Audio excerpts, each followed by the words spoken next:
क्या हाल चाल है 11th के बाबू लोग? बढ़िया है? घर पे मन लगा के पढ़ रहे हैं ना? उम्मीद करें? पक्का? हाँ, उम्मीद करें ना, क्योंकि देखो अभी लगन चल रहा है और लगन में तुम लोग पूरे लगन से लगे हुए हो और 11th क्लास में हो, बहुत ज़्यादा सीरियस नहीं हो पाते हो। तो याद रखना, अगर 11th क्लास आपका फ्लॉप हुआ तो फिर आपका कैरियर फ्लॉप हो जाएगा, क्योंकि 12th क्लास की बहुत सारी बातें समझ में नहीं आएंगी और फिर जो सपना बनाए हो बड़ा ना, जेई का, नीट का, एनडीए में जाने का, वो सपना पूरा नहीं हो पाएगा, डूबती हुई नैया नज़र आएगी। इसलिए लगन में लगो लगन से, लेकिन लगन के बाद घर वापस आओ तो फिर लगन से, पढ़ाई में लगन से लग जाओ। पढ़ाई की लगन में लगन से लगो, लगन में भी लगो लेकिन पढ़ाई की लगन में भी लगो, दोनों चीज़ साथ करो। अब तो समझ में आ रहा है ना? चलो, हम लोग पिछले क्लास में एटॉमिक स्ट्रक्चर के इंट्रोडक्शन के बारे में चर्चा किए थे कि एटॉमिक स्ट्रक्चर क्या है।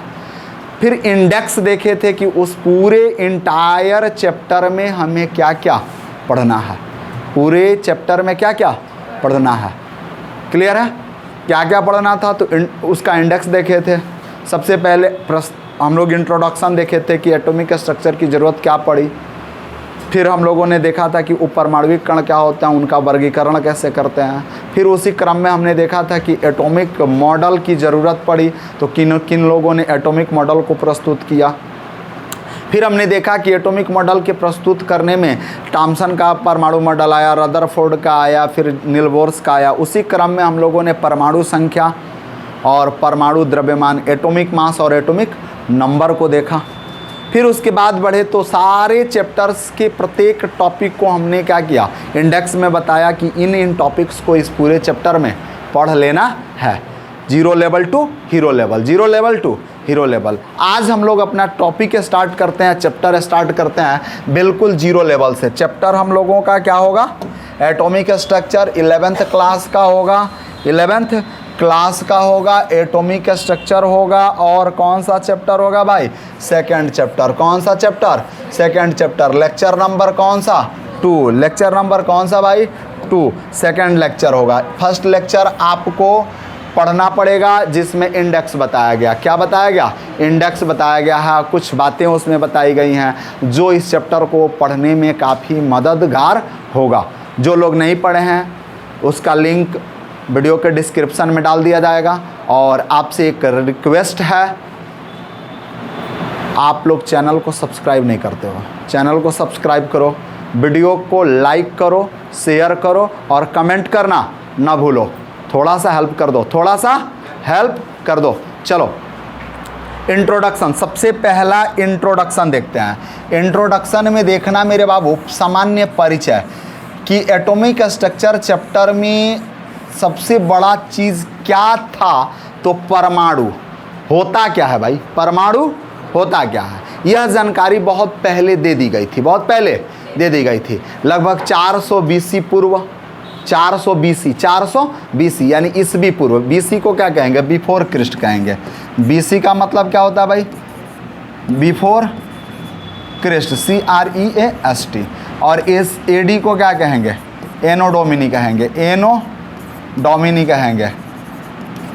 तो BC किसके लिए लगता है? ईसवी पूर्व के लिए, ईसवी पूर्व के लिए। और इसके लिए क्या लगता है? सन और ईसवी। सन 1966 ईसवी, सन 1966 ईसवी। और एक आता है 500 ईसवी पूर्व, 500 ईसवी पूर्व, 324 ईसवी पूर्व। भारत पर सिकंदर ने आक्रमण किया था। उस समय भारत पर नंद वंश का शासक था। और शासक कौन था? घनानंद था। समझ में आ रहा है ना? तो चलो, एक हिस्ट्री का क्वेश्चन मिल गया कि सिकंदर के आक्रमण के समय भारत पर किस साम्राज्य का आधिपत्य था और कौन सा शासक था। बहुत सारे लोग क्वेश्चन गलती कर देते हैं, चंद्रगुप्त मौर्य बताते हैं और मौर्य वंश बता देते हैं। जस्ट घनानंद के बाद मौर्य वंश की स्थापना हुई थी।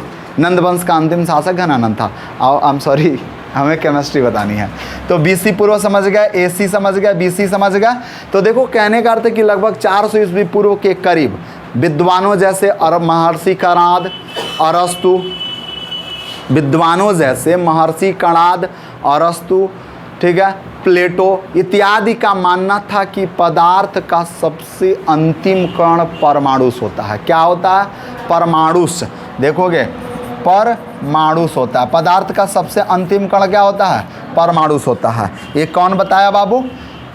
महर्षि कणाद ने बताया, अरस्तु ने बताया। और परमाणुस का मतलब क्या होता है? तो परम धन अणु, परम धन अणु। परमाणुस का मतलब परम धन अणु, और परम का मतलब सबसे अंतिम। अणु को उन्होंने क्या बताया?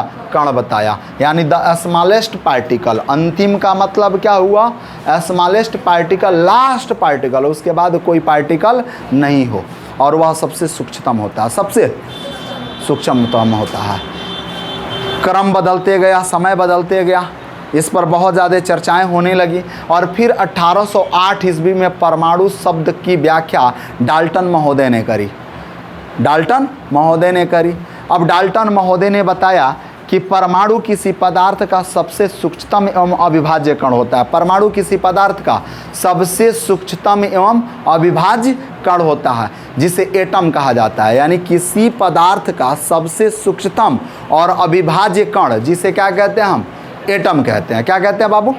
एटम कहते हैं। ये कौन बताया? डाल्टन महोदय ने। और एटम की व्याख्या उन्होंने करी कि atom equal to atom. Atom, A का मतलब उन्होंने कहा कैनॉट, और टम का मतलब उन्होंने कहा कट, CUT, यानी जिसे काटा ना जा सके, अर्थात जिसे काटा ना जा सके उसे क्या कहते हैं हम? परमाणु कहते हैं। जिसे भी काटा नहीं जा सके उसे क्या कहते हैं? परमाणु कहते हैं। फिर क्रम बदला, समय बदला, और 19वीं शताब्दी के अंत में, 20वीं शताब्दी के प्रारंभ में, 19वीं शताब्दी के अंत में, 20वीं शताब्दी के प्रारंभ में विभिन्न प्रयोग हुए। विभिन्न प्रयोग हुए। क्यों प्रयोग हुए? क्योंकि ये जितनी भी टर्म बताए गए थे, डाल्टन तक जितने टर्म बताए गए थे, ये टर्म सब थ्योरेटिकल थे। इस पर कोई एक्सपेरिमेंट नहीं हुआ था, कोई एक्सपेरिमेंट नहीं हुआ था। इसलिए परमाणु की और ज़्यादा व्याख्या करने के लिए विभिन्न प्रकार के एक्सपेरिमेंट हुए। साइंटिस्ट लोगों ने मिलजुल कर बहुत सारा एक्सपेरिमेंट किया। जैसे एनोड किरण प्रयोग हुआ, कैथोड किरण प्रयोग हुआ, एक्स रे एक्सपेरिमेंट हुआ। समझ में आ रहा है ना? अब उसी में कैथोड रे एक्सपेरिमेंट को केनाल रे एक्सपेरिमेंट भी बोला जाता है, या अल्फा स्कैटरिंग एक्सपेरिमेंट भी बोला जाता है। उसी बीच में तेल बूंद प्रयोग हुआ, ऑयल ड्रॉप एक्सपेरिमेंट। क्लियर है ना? तो इन सारे एक्सपेरिमेंट से यह पता चला कि परमाणु छोटे छोटे कणों से तो मिलकर बना होता है, और एक कण विभाजित भी होते हैं। परमाणु को अगर बांटा जाए तो ये छोटे छोटे कण मिल सकते हैं। और ये लोग बताए थे कि परमाणु को बांटा नहीं जा सकता है। समझ में आ रहा है ना? परमाणु को काटा नहीं जा सकता है। लेकिन इन एक्सपेरिमेंट से यह सिद्ध हो गया कि परमाणु डिविजिबल होता है। परमाणु डिविजिबल होता है, परमाणु को विभाजित किया जा सकता है, यानी एटम इज डिविजिबल। क्लियर है ना? और एटम को तोड़ा जा सकता है, और छोटे छोटे कण से मिलकर परमाणु बना होता है। इन कणों को क्या कहते हैं? उप परमाणविक कण कहते हैं। क्या कहते हैं? उप परमाणविक कण कहते हैं, सब एटॉमिक पार्टिकल्स कहते हैं। और आज अभी वर्तमान में इन उप परमाणविक कणों की संख्या कितनी है? 35 है। 35 के करीब है, अबाउट 35, यानी 35 के करीब है। बाकी सारी बातें आपके बोर्ड पे लिखी गई हैं जो अभी हमने समझाने का प्रयास किया। जैसे 1808 ईस्वी में डाल्टन महोदय ने बताया कि परमाणु अविभाज्य कणों से मिलकर बना होता है। In 1808 AD Dalton stated that atoms are made up of the non divisible particles. Clear है ना? फिर आगे बढ़ा गया कि this concept are only theoretical, यानी ये कंसेप्ट केवल थ्योरेटिकल थे, कोई एक्सपेरिमेंटल कंसेप्ट नहीं था। उसके बाद फिर बहुत सारा एक्सपेरिमेंट हुआ 19वीं शताब्दी के अंत में एवं 20वीं शताब्दी के प्रारंभ में। वैज्ञानिकों ने विभिन्न प्रयोग जैसे एनोड रे एक्सपेरिमेंट, कैथोड रे एक्सपेरिमेंट, और फिर एक्स रे एक्सपेरिमेंट, ETC इत्यादि प्रयोग हुए, जिससे यह स्पष्ट हो गया कि परमाणु की संरचना जटिल है एवं तथा ये सूक्ष्म एवं विभाज्य कणों से मिलकर बना होता है। यानी जो कण हैं वो भी विभाजित हो सकते हैं, वो भी विभाजित हो सकते हैं, जैसे electron, proton, neutron, pion, muon, meson, kappa particle etc। Electron, proton, neutron, positron, pion, muon, meson, kappa particle etc। और इन पार्टिकल्स की संख्या कितनी है? 35 है। इन पार्टिकल्स की संख्या 35 है। क्लियर है ना? आगे बढ़ते हैं तो आता है परमाणु संरचना क्या है। तो परमाणु संरचना कहता है कि किसी एटम में सूक्ष्म एवं उप परमाणुविक कणों की व्यवस्था को क्या कहते हैं? उसकी परमाणु संरचना कहते हैं। तो पहले आप इसे नोट कर लें, फिर हम आगे बढ़ते हैं। ठीक है, pause the video, note it down please.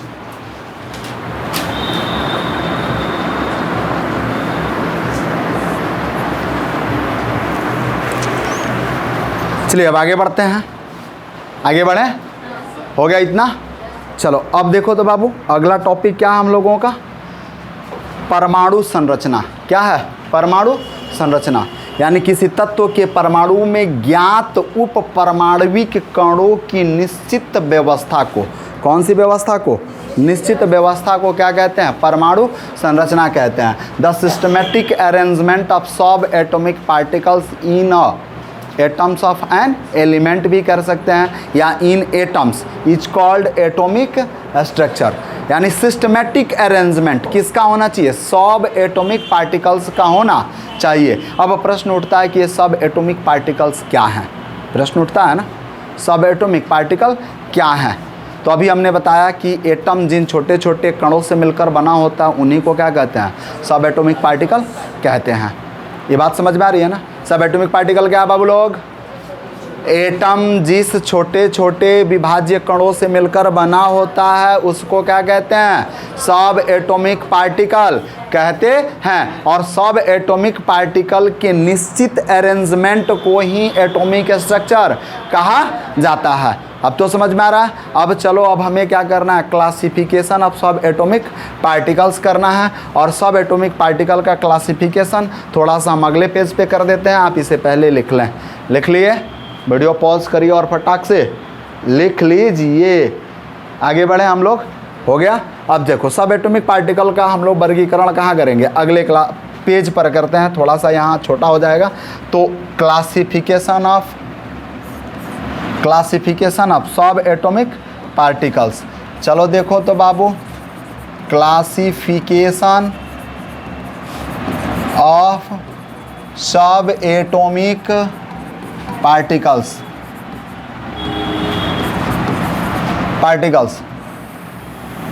देखो बाबू, पार्टिकल्स, क्लासिफिकेशन ऑफ सब एटॉमिक पार्टिकल, हिंदी में क्या कहते हैं? उप परमाणुविक कणों का वर्गीकरण। कणों का वर्गीकरण। जब इंट्रोडक्शन दिया जा रहा था, इंडेक्स बताया जा रहा था, वहाँ भी आपको बताने का प्रयास किया गया था। उप परमाणुविक कणों का वर्गीकरण। अब देखो, सबसे पहला वर्गीकरण क्या हुआ मेरे बाबू? किसके आधार पर हुआ? कणों के आधार पर, यानी based on presence of subatomic particles. यानी based on presence of particles. यानी कणों की उपस्थिति के आधार पर, कणों की उपस्थिति के आधार पर। देखो तो मेरे बाबू, कणों की उपस्थिति के आधार पर ये पहला हुआ। और इसमें कणों की उपस्थिति के आधार पर पार्टिकल्स कौन कौन थे भाई? पहला पार्टिकल था फंडामेंटल पार्टिकल। क्या कहा गया था? फंडामेंटल पार्टिकल कहा गया, जिसको क्या कहते हैं बाबू हिंदी में? मौलिक कण। और ये किसी तत्व के परमाणु में हमेशा उपस्थित होते हैं, जब ढूंढो तब उपस्थित रहते हैं। यूँ कह लो कि किसी एटम का ये फैमिली मेंबर होते हैं, किसी एटम के फैमिली मेंबर होते हैं। समझ में आ रहा है ना? और दूसरा क्या है भाई? दूसरा क्या है? यानी दूसरा क्या है? Subsidiary particles. क्या है बाबू? सब्सिडियरी पार्टिकल, सब्सिडरी पार्टिकल है। और सब्सिडरी पार्टिकल्स को क्या कहते हैं भाई? असहायक कण। क्या कहते हैं? सहायक कण कहते हैं। अब देखो ये सहायक कण क्या होते हैं, तो घर में मौसी के तरह होते हैं, जो कुछ देर के लिए आती हैं, मन को सुकून देती हैं। अपने मन को तो सुकून मिलता ही है, पापा के मन को भी सुकून मिलता है। तो आती हैं, मन को सुकून देती हैं और फिर बैग उठा के चली जाती हैं। यानी ये यूँ कह लो कि ये मेहमान है। ये क्या है? मेहमान है। काम पड़ेगा, ज़रूरत पड़ेगा तो एटम्स में आएंगे और फिर एटम से रिमूव हो जाएंगे। यानी रिएक्शन के क्रम में कोई एक्सपेरिमेंट हो रहा है तो उसके क्रम में सब्सिडरी पार्टिकल्स आते हैं। क्लियर है ना? आप लोग पीछे बदमाशी ना करें, अच्छी बात नहीं है। और दूसरी बात कि ऑर्केस्ट्रा देखने वाली जात, ये रात भर आप लोग ऑर्केस्ट्रा देखे हैं और ससुरा क्लास में आके सो रहा है, चट्टा कहीं का, सुधरेगा नहीं है? सुधरो लतखोर कहीं का। क्या नाम है रे तोरा? दूसरा देखो, दूसरा है बाबू बी नंबर। बी नंबर हमने आपको बताने का प्रयास किया based on properties, based on properties, गुणों के आधार पे। तो चलोगे बाबू गुणों के आधार पे लिखोगे। किसके आधार पर? गुणों के आधार पर। और गुणों के आधार पर इंग्लिश में लिख दोगे बेस्ड ऑन प्रॉपर्टीज, प्रॉपर्टीज। और गुणों के आधार पर देखने का प्रयास करोगे तो गुणों के आधार पर पार्टिकल कितने थे भैया? 2। पहला क्या था भाई?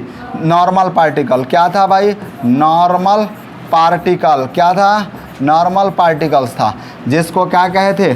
सामान्य कण। सामान्य कण क्या था बाबू? सामान्य कण। और दूसरा क्या था भाई? Anti particle. Anti particle, clear है ना? एंटी पार्टिकल, जिसको क्या कहते हैं? प्रतिकण। प्रतिकण, एंटी पार्टिकल, प्रतिकण। क्या है भाई? Anti particle.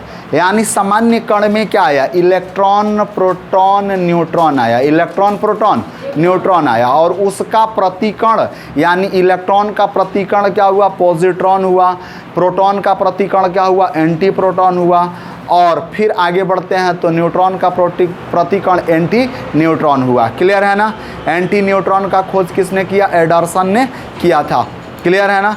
अब आगे बढ़ते हैं तो इसी तरह से सामान्य कणों में आया क्या बाबू? तो इलेक्ट्रॉन आया। क्या आया? इलेक्ट्रॉन आया, प्रोटॉन आया और क्या आया बाबू? न्यूट्रॉन आया। क्या आया? न्यूट्रॉन। अच्छा, इलेक्ट्रॉन का प्रतिकण क्या होता है? इलेक्ट्रॉन का प्रतिकण क्या होता है? पॉजिट्रॉन होता है। क्या होता है भाई? पॉजिट्रॉन होता है। इलेक्ट्रॉन का प्रतिकण है भाई, याद रखिएगा। दूसरा, अब देखो भाई प्रोटॉन का प्रतिकण, प्रोटॉन का प्रतिकण एंटी प्रोटॉन होता है। एंटी प्रोटॉन होता है, एंटी प्रोटॉन होता है। और फिर तीसरा बाबू मेरे, न्यूट्रॉन का प्रतिकण क्या होता है? एंटी न्यूट्रॉन होता है। एंटी न्यूट्रॉन होता है। क्लियर है ना? इन सब के बारे में बहुत ज़्यादा एक्सप्लेनेशन जब हम इनका चर्चा करेंगे तो करेंगे। अभी केवल समझा रहे हैं कि प्रतिकण क्या है और सामान्य कण क्या है। इतनी बात समझ में आ रही है? कोई दिक्कत? आगे बढ़े हम लोग। हाँ, अगला क्या है भाई? इनका टाइप, अगला क्लासिफिकेशन हम देखते हैं। तो अगला क्लासिफिकेशन देखने को मिलता है मेरे बाबू, अगला क्लासिफिकेशन देखोगे मेरे बाबू द्रव्यमान के आधार पर, बेस्ड ऑन मास। और सी नंबर जो क्लासिफिकेशन होता है बेस्ड ऑन मास होता है। बेस्ड ऑन मास लिखते हैं बाबू, based on mass. Based on mass Hindi में क्या होता है बाबू मेरे? द्रव्यमान के आधार पर। चलोगे बाबू, देखोगे द्रव्यमान के आधार पे कणों का वर्गीकरण करना है। कणों का वर्गीकरण, जब कणों का वर्गीकरण करते हैं तो इसमें पहला, दूसरा और तीसरा कण आता है। पहला, दूसरा और तीसरा कण। पहले कण को क्या कहते हैं बाबू? लेप्टॉन्स कहा जाता है। क्या कहा जाता है? लेप्टॉन्स कहा जाता है। लेप्टॉन्स। अब लेप्टॉन्स होता क्या है? देखोगे बाबू, लेप्टॉन्स लेप्टॉन्स क्या होते हैं? तो सबसे हल्के कणों को लेप्टॉन्स कहा जाता है, सबसे हल्के कणों को लेप्टॉन्स कहा जाता है। उसके बाद क्या आता है भाई? मेसॉन आता है। क्या आता है? मेसॉन आता है। उसके बाद क्या आता है? बैरियॉन्स आता है या हाइप्रॉन्स आता है? बैरियॉन्स आता है या इसी को क्या कहते हैं भाई? हाइप्रॉन्स कहते हैं, हाइप्रॉन्स कहते हैं। क्लियर है ना? बैरियॉन्स यानी लिखेंगे बैरियॉन्स, क्लियर है ना? और दूसरा क्या लिख सकते हैं? हाइप्रॉन्स, क्लियर है ना? चलो अब देखोगे बाबू, अगर तुम्हारे मन में ख्याल उठता है कि लेप्टॉन्स क्या है, तो सबसे हल्के कण, हल्के कणों को लेप्टॉन्स कहते हैं, कणों को लेप्टॉन्स कहा जाता है। हल्के कणों को क्या कहते हैं? लेप्टॉन्स कहते हैं। अब लेप्टॉन्स से जो भारी था उसको क्या कहे? मेसॉन कहे। और मेसॉन से भी और लेप्टॉन्स से जो सबसे भारी था उसको क्या कहे? अब आपके मन में प्रश्न उठ रहा होगा कि सर ये कितना भारी हो सकता है भाई? तो ये इलेक्ट्रॉन का द्रव्यमान आप जानते हो कितना होता है बाबू लोग? इलेक्ट्रॉन का द्रव्यमान बताई दो, क्या होता है इलेक्ट्रॉन का द्रव्यमान? देखो एगो ससुरा माइनस में बोल रहा है, भंगुआइल है का रे पुदीना बेच के? हाँ बताओ, इलेक्ट्रॉन का द्रव्यमान कितना होता है भैया? 9.11 इंटू 10⁻31।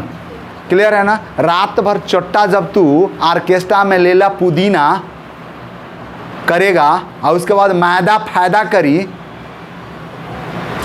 बोलो, और दूध के कटोरा खोजेगा, तो में इलेक्ट्रॉन का द्रव्यमान होगा? चट्टा कहीं का, पढ़ो जाके घर। तो देखो इलेक्ट्रॉन का द्रव्यमान कितना होगा भाई? इलेक्ट्रॉन का द्रव्यमान कितना होता है? 9.11 इंटू 10⁻30 kg होता है, 31 kg होता है। इसका मतलब क्या हुआ? इसका मतलब हो गया कि जो 9.11 है उसमें हमको डिवाइड कितने से करना है? यानी इसको और उधर लेके चल जाओ यार, तो ये और घट जाएगा ना? घटेगा कि बढ़ेगा?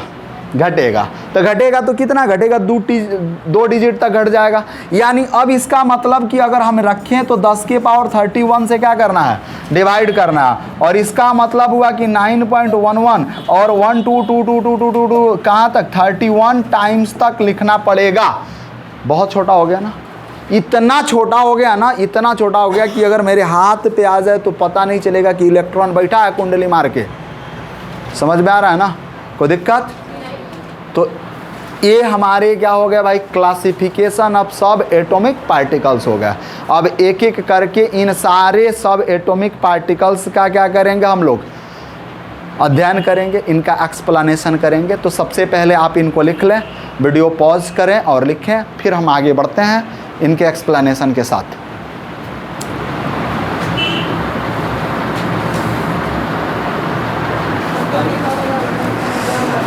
चलो बाबू हो गया इतना, आगे बढ़े हम लोग। कोई दिक्कत? आगे बढ़ते हैं बाबू। और आगे बढ़ने के क्रम में अब इनका वर्णन करना है, इनका वर्णन करना, एक एक करके इनका एक्सप्लेनेशन करना है। तो फटाफट इनका एक्सप्लेनेशन कर लें हम लोग। कर लें ना करें? तैयार है ना आप लोग? हाँ, तो कॉपी पेन निकाल लीजिए और मूक दर्शक मत बनिए। पेन निकालिए, कॉपी निकालिए और किताब भी निकालिए। समझ में आ रहा है ना? वर्णन तो करना है तो लिखना पड़ेगा ना, तो इसलिए चलो आगे बढ़ते हैं। सबसे पहले गुणों के आधार पर, गुणों के आधार पर सब एटॉमिक पार्टिकल्स का क्या करना है? वर्गीकरण करना है। गुणों के आधार पर, किसके आधार पर? कणों की उपस्थिति के आधार पर, कणों की उपस्थिति के आधार पर कि गुणों के आधार पर? बताओ जल्दी से। गुणों के आधार पर कि कणों की उपस्थिति के आधार पर? कणों की उपस्थिति के आधार पर क्या क्या आएगा भाई? फंडामेंटल पार्टिकल्स और दूसरा क्या आएगा? सब्सिडरी पार्टिकल्स, नॉर्मल पार्टिकल्स और सब्सिडरी पार्टिकल्स। चलो तो भाई आगे बढ़ते हैं। उसके बाद क्या होगा हम लोगों का? बताओ जल्दी से। चलो अब लिखो तो भाई, अगला पॉइंट्स क्या था? अगला पॉइंट्स बताओ फटाक से। Fundamental particles, based on particles, यानी कणों की उपस्थिति के आधार पर पहले का यानी ए का पहला नंबर क्या है बाबू? Fundamental particle. क्या है? फंडामेंटल पार्टिकल्स है। फंडामेंटल पार्टिकल है। और फंडामेंटल पार्टिकल्स क्या होते हैं बाबू? मौलिक कण क्या होते हैं? आप बता दोगे ना मौलिक कण क्या होते हैं? तो आप जरूर बताओगे, मुझे उम्मीद है आप बताओगे। क्या होते हैं भाई? ये प्रायः सभी तत्वों के परमाणुओं में उपस्थित होते हैं। क्लियर है ना? इनकी संख्या कितनी होती है? 3 होती है, इलेक्ट्रॉन, प्रोटॉन और न्यूट्रॉन। क्लियर है ना? तो लिख दो भाई पहला पॉइंट कि ये सभी तत्वों के परमाणुओं में उपस्थित होते हैं। ए क्लियर है? ए प्रायः सभी तत्वों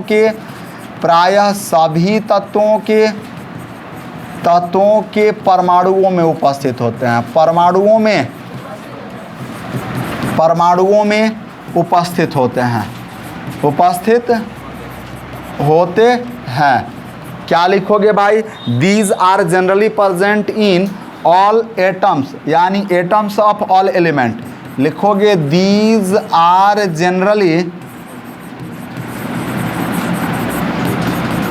present in atoms of all elements.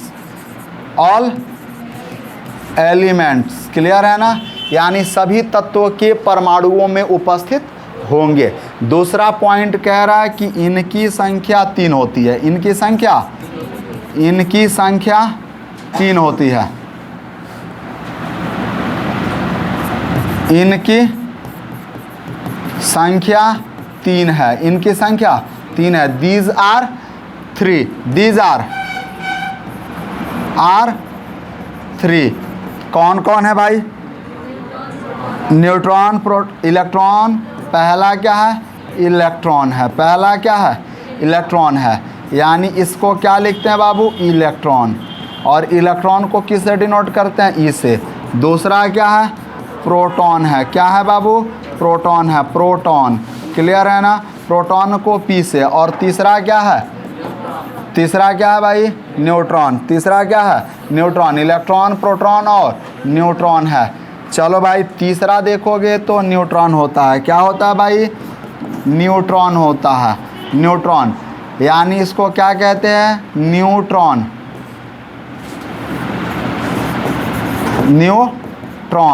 और किससे डिनोट करते हैं भाई? एन से। किससे डिनोट करते हैं? एन से। अच्छा, इलेक्ट्रॉन पर मेरे बाबू ऋण आवेश होता है। इलेक्ट्रॉन पर ऋण आवेश होता है। क्या होता है? ऋण आवेश होता है। इकाई ऋण आवेश। क्या लिखोगे बाबू? इकाई ऋण आवेश होता है। यानी electron having unit negative charge. Clear है ना? Unit negative charge. प्रोटॉन पे मेरे बाबू, प्रोटॉन पे क्या होता है? इकाई धनावेश होता है। यानी प्रोटॉन पर इकाई धनावेश होता है। इकाई धनावेश उपस्थित होता है। क्लियर है ना? चलोगे बाबू। यानी unit positive charge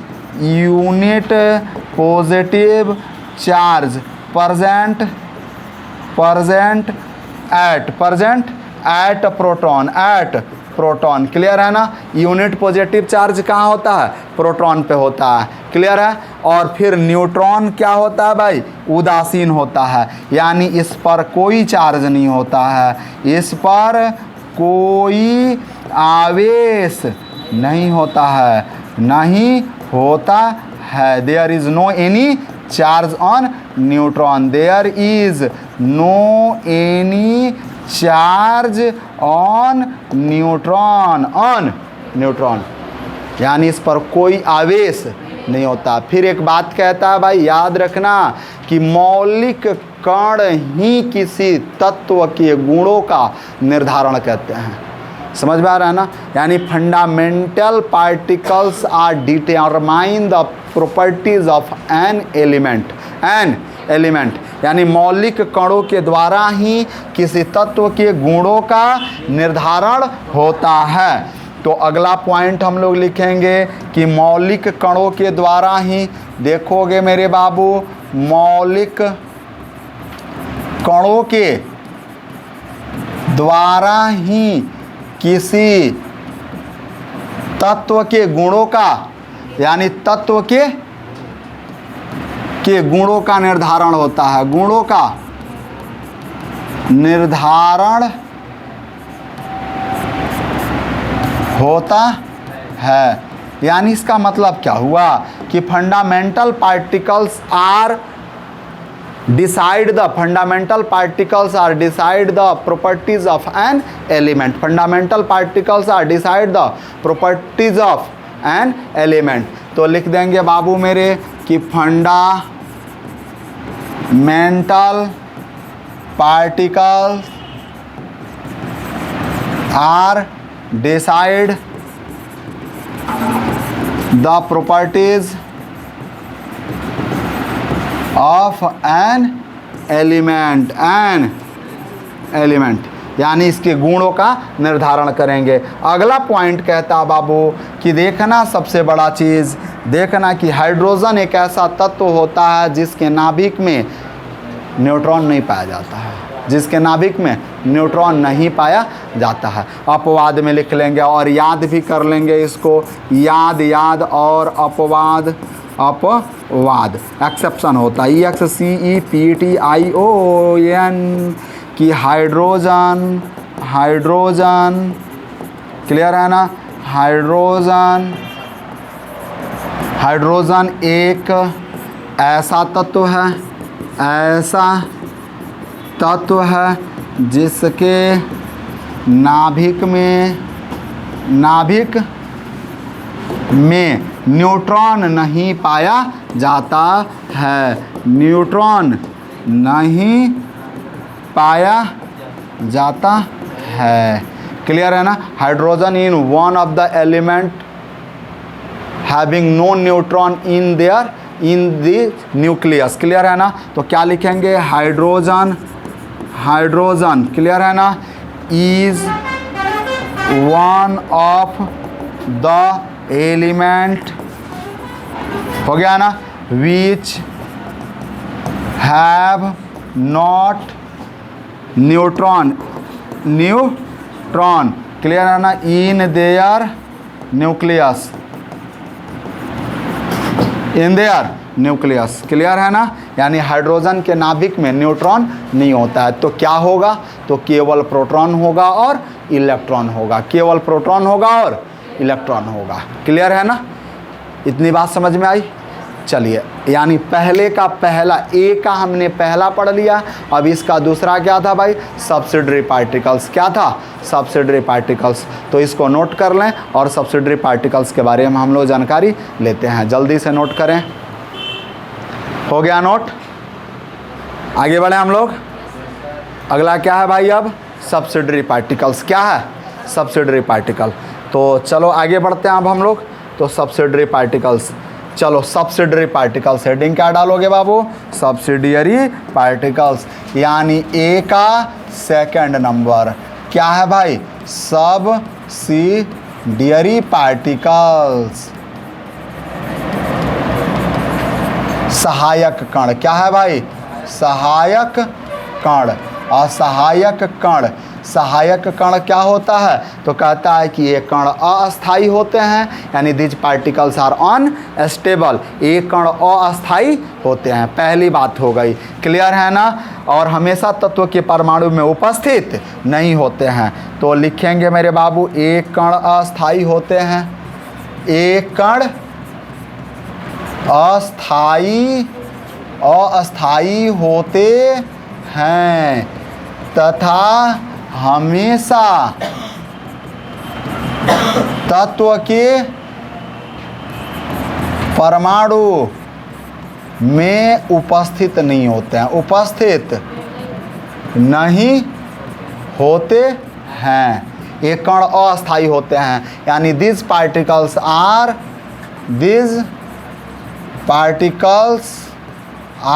unstable, unstable, clear है ना? these particles are unstable and these are always, these and लगा लेते हैं भाई और लिखते हैं these are not always, always का स्पेलिंग बताइए, ALWAYS, always, are not always present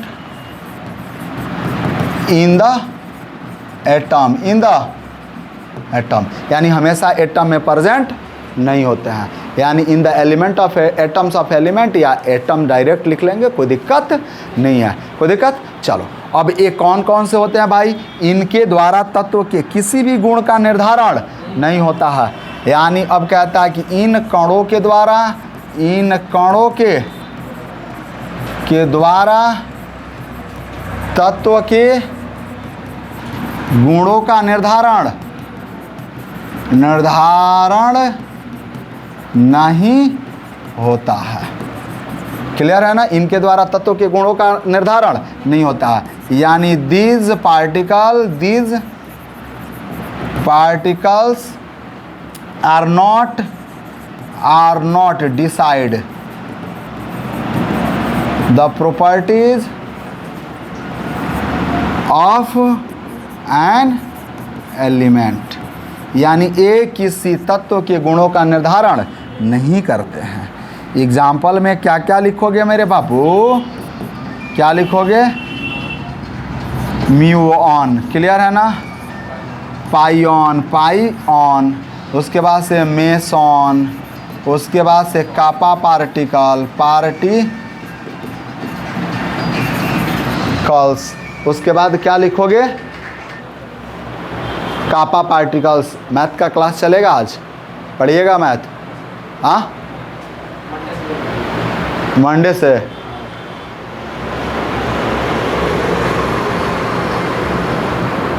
ठीक है भाई, मंडे से, ठीक है ठीक है।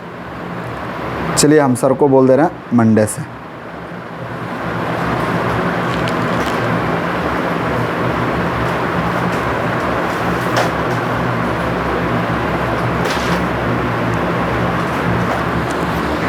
चलिए अब आगे बढ़ते हैं भाई। कापा पार्टिकल्स हो गया, पॉजिट्रॉन हो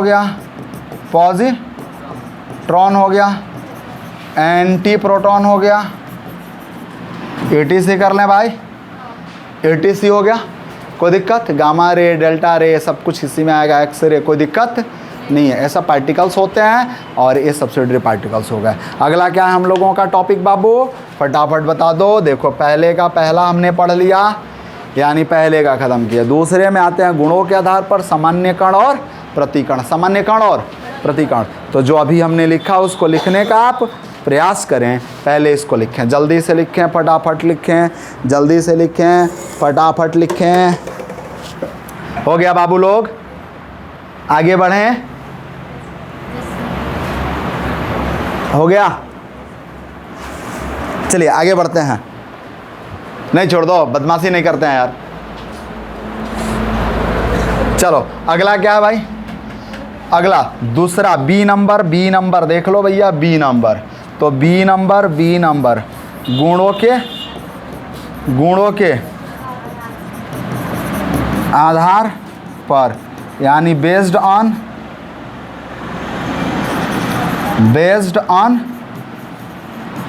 प्रॉपर्टीज, बेस्ड ऑन प्रॉपर्टीज। पहला इसका पार्टिकल क्या था भाई?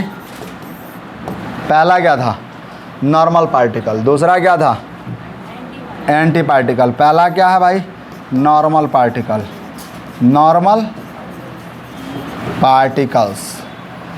और दूसरा क्या है? एंटी पार्टिकल्स, सामान्य कण। और दूसरा क्या है? प्रतिकण। चलो पहला हेडिंग डालो तो भाई, सामान्य कण। पहला हेडिंग डालो, सामान्य कण। और सामान्य कण क्या होता है? तो सामान्य कण एवं प्रतिकण सभी प्रकार से, सामान्य कण एवं प्रतिकण सभी प्रकार से एक जैसे होते हैं, परंतु इनका कोई एक गुण भिन्न होगा। अब कौन सा गुण भिन्न होगा मुझे भी नहीं पता, समझ में आ रहा है ना? ये तो पढ़ने के दौरान पता चलेगा, रिएक्शन के दौरान पता चलेगा। तो कहता है कि सामान्य कण और प्रतिकण सभी प्रकार से एक जैसे होते हैं, सभी प्रकार से एक जैसे होते हैं। तो लिखेंगे तिरका चिन्ह देखिए, सामान्य कण, सामान्य कण एवं प्रतिकण, एवं प्रतिकण सभी प्रकार से, सभी प्रकार से एक जैसे होते हैं, एक जैसे होते हैं, सभी प्रकार से एक जैसे होते हैं, परंतु इनका कोई एक गुण बिल्कुल भिन्न होता है, परंतु इनका कोई एक गुण बिल्कुल भिन्न होता है, बिल्कुल भिन्न होता है, भिन्न होता है। यानी क्या लिखेंगे? Normal particle and anti particles are same in all points. Clear है ना?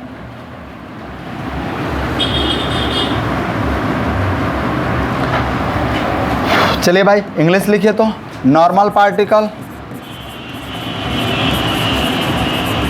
Normal particles and anti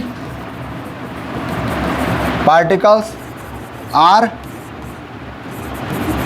same in all points of view, all points of view, यानी all points of view से ये सब प्रकार से समान होते हैं, but anyone property, any one property of these element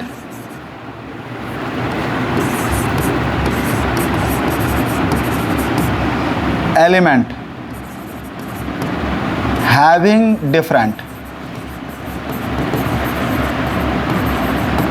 यानी कोई एक गुण इनका क्या होगा? भिन्न होता है, कोई एक गुण भिन्न होता है।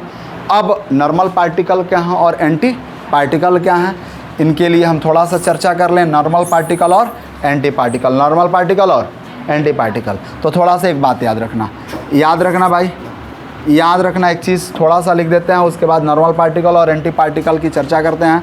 याद में क्या रखोगे? आप पढ़कर आए होंगे एक ट्रिक, ईंट पढ़े होंगे, पौर पढ़े होंगे, अनाज पढ़े होंगे। हाउ इट पॉसिबल यार? ओ माय गॉड ये पॉसिबल नहीं है, ठीक है? नहीं, कुछ लोगों के साथ लिए पॉसिबल है। ई से क्या होगा भाई? इलेक्ट्रॉन। क्या होगा? इलेक्ट्रॉन। क्लियर है ना? टॉ से क्या होगा भाई? टॉमसन। टॉ से क्या होगा? टॉमसन, टॉमसन महोदय। पॉ से क्या होगा भाई? प्रोटॉन। र से क्या होगा? रदरफोर्ड। एन से क्या होगा भाई? न्यूट्रॉन। च से क्या होगा? चैडविक। वाह, चैडविक।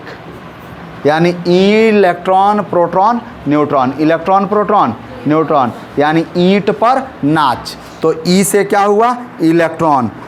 उसके बाद इलेक्ट्रॉन, पी से क्या हुआ? प्रोटॉन। तो इलेक्ट्रॉन का खोज किसने किया? बोलो, इलेक्ट्रॉन का खोज किसने किया? टॉमसन महोदय ने। इधर दिख रहा है ना, इलेक्ट्रॉन प्रोटॉन न्यूट्रॉन, ईंट। तो इलेक्ट्रॉन को टॉमसन ने दिया, पर प्रोटॉन को रदरफोर्ड ने दिया, रदरफोर्ड लिख लेना। और क्या है भाई? उसके बाद नाच, नाच को क्या लिखना ना? चैडविक लिख लेना। नाच को क्या लिखना? चैडविक। न्यूट्रॉन को किसने दिया था? चैडविक ने। क्लियर है ना बाबू? आगे बढ़ें अब हम लोग, पक्का आगे बढ़ें। हाँ चलो अब आगे बढ़ते हैं। तो इलेक्ट्रॉन प्रोटॉन न्यूट्रॉन हो गया, इलेक्ट्रॉन प्रोटॉन न्यूट्रॉन। अब एंटी पार्टिकल और नॉर्मल पार्टिकल। इलेक्ट्रॉन का एंटी पार्टिकल क्या होता है? पॉजिट्रॉन होता है। प्रोटॉन का एंटी पार्टिकल क्या होता है? एंटी प्रोटॉन और न्यूट्रॉन का एंटी पार्टिकल क्या होता है। इनके सभी खोजकर्ता के बारे में थोड़ी सी जानकारी लेंगे और आगे बढ़ने का प्रयास करेंगे। So pause the video, note it down please.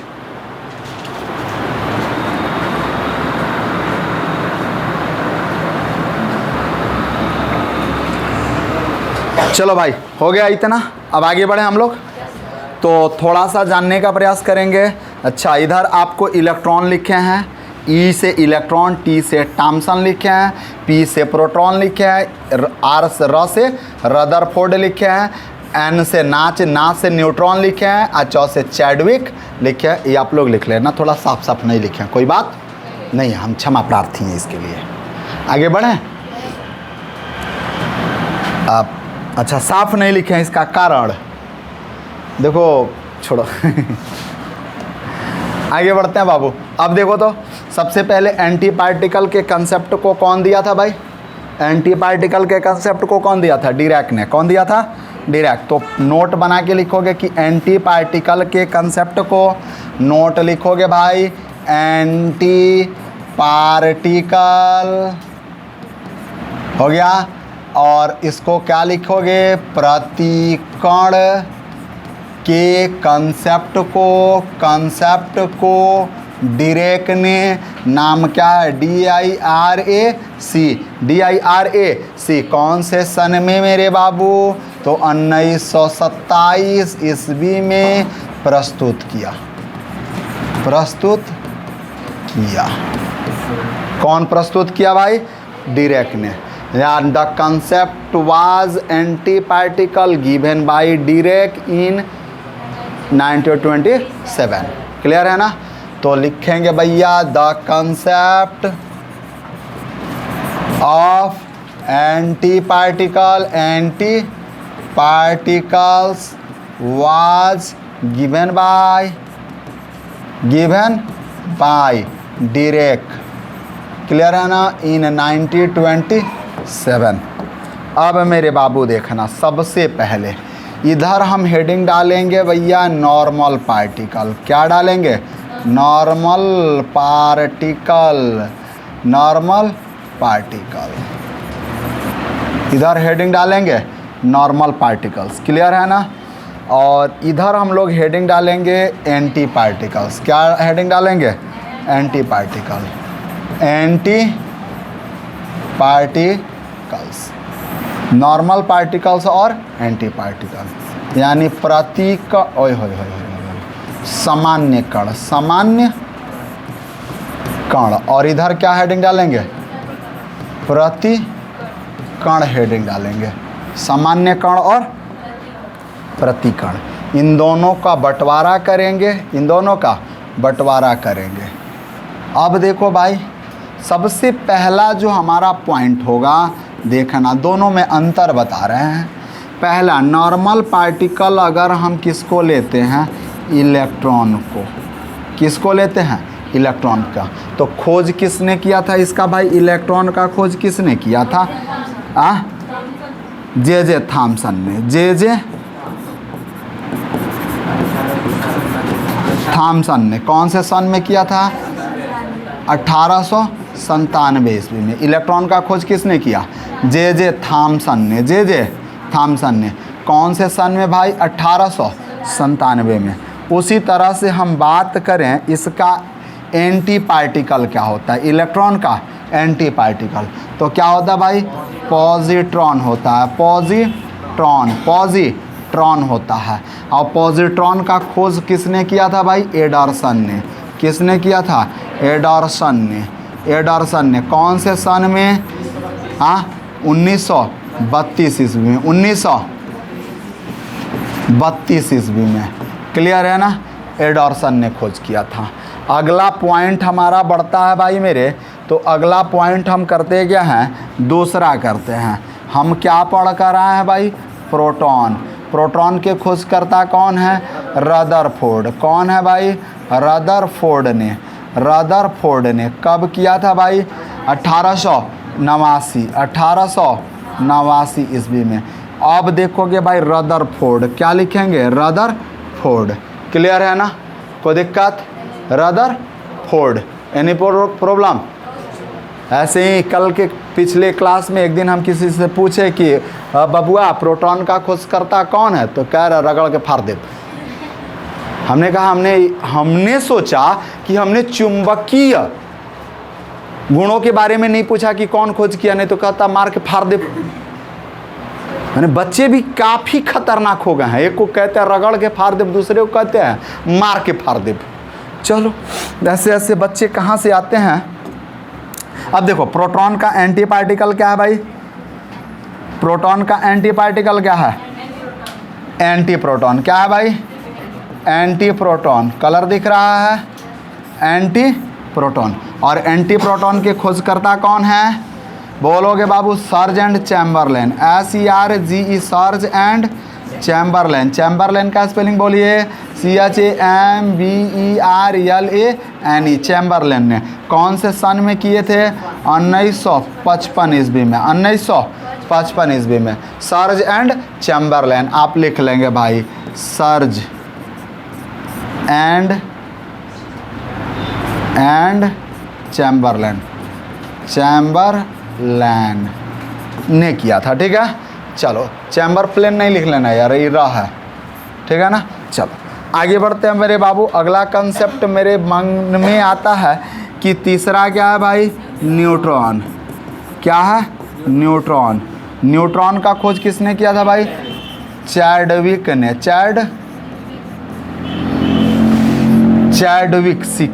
Chadwick ने कौन से सन में, 1932 ईस्वी में। न्यूट्रॉन का खोज किसने किया था, चैडविक ने। कौन से सन में भाई, 1932 ईस्वी में। लेकिन इसका एंटी पार्टिकल क्या होता है मेरे बाबू, बता दो, एंटी न्यूट्रॉन, एंटी न्यूट्रॉन होता है। और इसका खोज कौन किया था भाई, कॉर्क ने। कौन किया था, कॉर्क ने। कौन से सन में बाबू, 1956 में, 1956 में।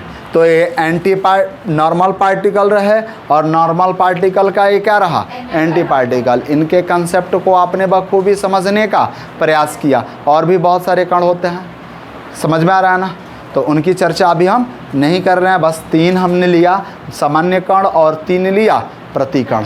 क्लियर है ना, कोई दिक्कत, एनी प्रॉब्लम। इसको नोट करिए। अगले टॉपिक की तरफ बढ़ेंगे, बेस्ड ऑन मास, द्रव्यमान के आधार पे कणों का वर्गीकरण करेंगे। और आज क्लास यहीं हम लोग स्टॉप करेंगे। पहले इसको लिख लें, तब आगे बढ़ते हैं हम लोग।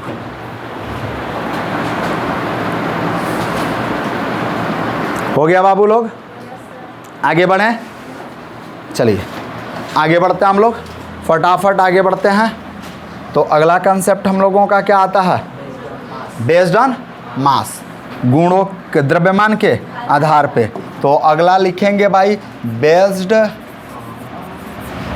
ऑन मास। एक कितना नंबर है बाबू, C नंबर, यानी द्रव्यमान के आधार पर। किसके आधार पर बाबू, द्रव्यमान के आधार पे। चलोगे देखोगे बाबू मेरे, द्रव्यमान के आधार पर, और द्रव्यमान के आधार पर। द्रव्यमान के आधार पर कितने पार्टिकल्स होते हैं भाई, 3। पहला नंबर क्या है, लेप्टॉन्स है। क्या है, लेप्टॉन्स है। तो पहला नंबर लेप्टॉन्स लिखेंगे। क्या लिखेंगे, लेप्टॉन्स। और क्या बताया गया कि हल्के कणों को लेप्टॉन्स कहा गया, light particles are called leptons, light particles are called leptons. तो लिखेंगे भाई, हल्के कणों को लेप्टॉन्स कहा गया। क्या कहा गया, लेप्टॉन्स कहा गया। क्लियर है ना, लेप्टॉन्स कहा जाता है। यानी लाइट पार्टिकल्स आर कॉल्ड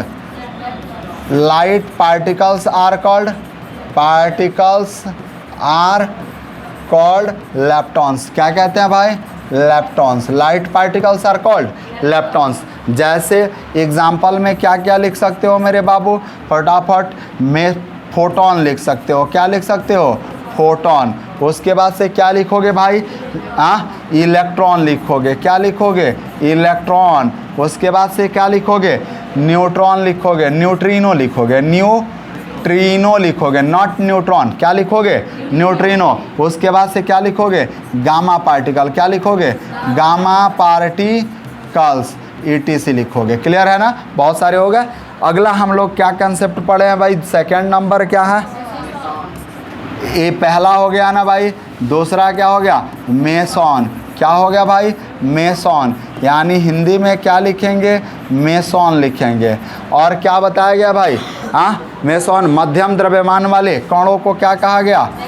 मध्यम द्रव्यमान वाले कणों को मेसॉन कहा गया। क्या कहा गया?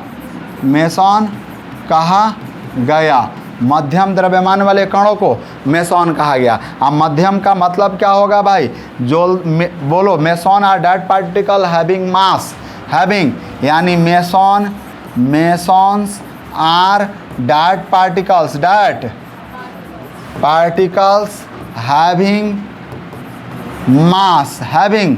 मास बिटवीन, देखो भाई, लेप्टॉन्स एंड बैरियॉन्स। अगला वाला क्या है? बैरियॉन्स। क्लियर है ना? यानी मध्यम द्रव्यमान का मतलब क्या है? कि जिसका द्रव्यमान लेप्टॉन से अधिक और बैरियॉन्स से कम हो, उसको क्या कहा गया? और द्रव्यमान की बात तभी पीछे समझाए थे ना कि बहुत कम। अब 1 kg 2 kg द्रव्यमान नहीं है भाई। 1 kg 2 kg द्रव्यमान नहीं है। हाँ, अब तो समझ में आ रहा है ना? चलो आगे बढ़ें। आप लोग डिस्टर्बेंस बहुत कर रहे हो, डिस्टर्बेंस ना करो वरना हम पढ़ा नहीं पाएंगे लाइव क्लास में। आगे बढ़ें हम लोग। चलो एग्जाम्पल क्या क्या है भाई इसका? एग्जाम्पल बता दो फटाफट। तो पाइऑन पढ़ोगे। क्या पढ़ोगे? पाइऑन, यानी हिंदी में लिखोगे पाइऑन। अगला क्या है भाई? म्यूऑन। क्या है? म्यूऑन, MUON, यानी म्यूऑन। अगला क्या है भाई? कापा पार्टिकल। कापा पढ़ेंगे। इसको क्या पढ़ेंगे? कापा पार्टिकल्स। क्या पढ़ेंगे? कापा पार्टिकल्स। ETC लगा लेंगे। क्या लगा लेंगे भाई? ETC। अगला देखोगे मेरे बाबू, तीसरा नंबर बता दो। तो थर्ड नंबर क्या है? बैरियॉन्स। क्या है भाई? बैरियॉन्स, या इसी को क्या कहे थे? हाइप्रॉन्स कहे थे। क्या कहे थे? हाइप्रॉन्स। और हमने क्या बताया कि भारी द्रव्यमान वाले, सबसे भारी द्रव्यमान वाले, सबसे, देखो भाई, सबसे भारी द्रव्यमान वाले कणों को क्या कहा गया? कणों को बैरियॉन्स कहा जाता है। क्या कहा जाता है? बैरियॉन्स कहा जाता है। यानी द हैवीएस्ट पार्टिकल,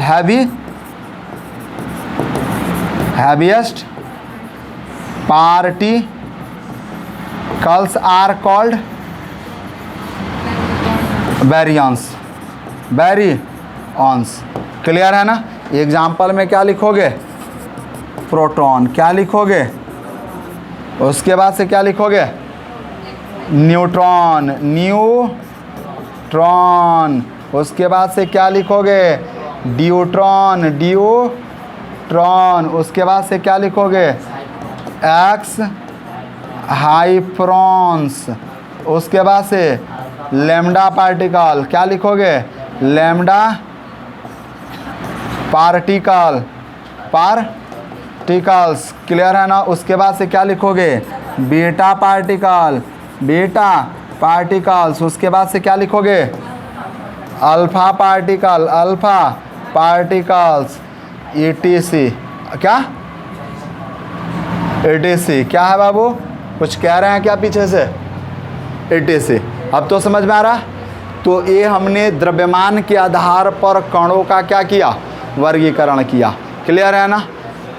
आप इसे पहले नोट करो, उसके बाद की बातें करते हैं। पहले नोट करो। Just pause the video, note it down please.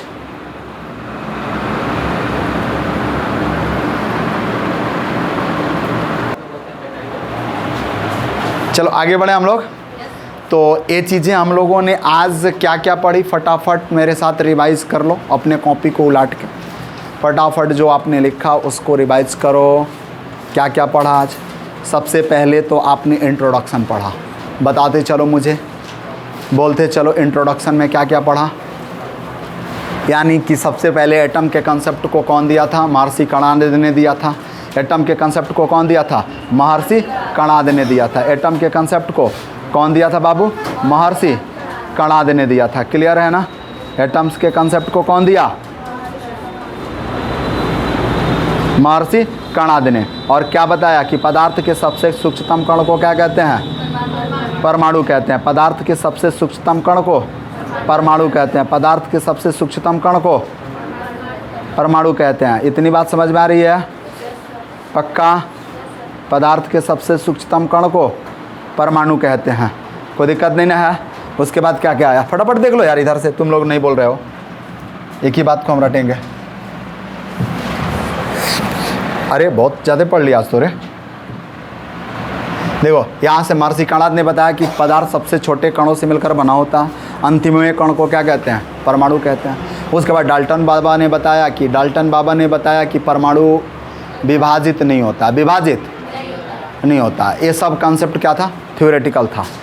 बाद में 19वीं शताब्दी के अंत में 20वीं शताब्दी के प्रारंभ में बहुत सारे खोज हुए, तो उसके बाद पता चला कि नहीं, परमाणु को भी बांटा जा सकता है और ये छोटे छोटे कणों से मिलकर बने होते हैं। ये कण विभाजित होते हैं, कण विभाज्य होते हैं और इन कणों को सब एटॉमिक पार्टिकल्स कहा जाता है। क्या कहा जाता है? सब एटॉमिक पार्टिकल्स कहा जाता है। आज सब एटॉमिक पार्टिकल्स की संख्या कितनी है?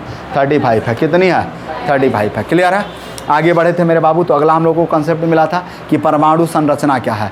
तो हमने क्या बताया कि सब एटॉमिक पार्टिकल्स की निश्चित व्यवस्था को क्या कहते हैं? उसका परमाणुविक संरचना कहते हैं। किसी तत्व में सब एटॉमिक पार्टिकल्स के अरेंजमेंट को ही सिस्टमेटिकली अरेंजमेंट होना चाहिए, उसको क्या कहते हैं? परमाणु संरचना कहते हैं। उसके बाद टॉपिक आया कि सब एटॉमिक पार्टिकल्स का वर्गीकरण। सब एटॉमिक पार्टिकल्स का वर्गीकरण क्या क्या हुआ? सब एटॉमिक पार्टिकल का वर्गीकरण तो 3 पार्ट में किए। पहला कणों के आधार पर, दूसरा गुणों के आधार पर, तीसरा द्रव्यमान के आधार पर। कणों के आधार पर हमने क्या पढ़ा? Fundamental particle, subsidiary particle, 2 part हुए। गुणों के आधार पर नॉर्मल पार्टिकल और एंटी पार्टिकल हुआ। और द्रव्यमान के आधार पर लेप्टॉन्स, मेसॉन और बैरियॉन्स। लेप्टॉन, मेसॉन और बैरियॉन्स। क्लियर है ना? ये द्रव्यमान के आधार पर था। ये किसके आधार पर था? द्रव्यमान के आधार पर। आगे बढ़े तो क्या मिला? इनका वर्गीकरण। मौलिक कण क्या है? तो ये सभी तत्व के परमाणुओं में उपस्थित होते हैं। इनकी संख्या कितनी होती है? 3, इलेक्ट्रॉन, प्रोटॉन और न्यूट्रॉन। मौलिक कण ही किसी तत्व के गुणों का निर्धारण करते हैं। मौलिक कण ही किसी तत्व के गुणों का निर्धारण करते हैं। इलेक्ट्रॉन पर इकाई पॉजिटिव निगेटिव चार्ज होता है, प्रोटॉन पर इकाई पॉजिटिव चार्ज होता है और न्यूट्रॉन उदासीन होता है, न्यूट्रल होता है, यानी इस पर कोई चार्ज नहीं होता है।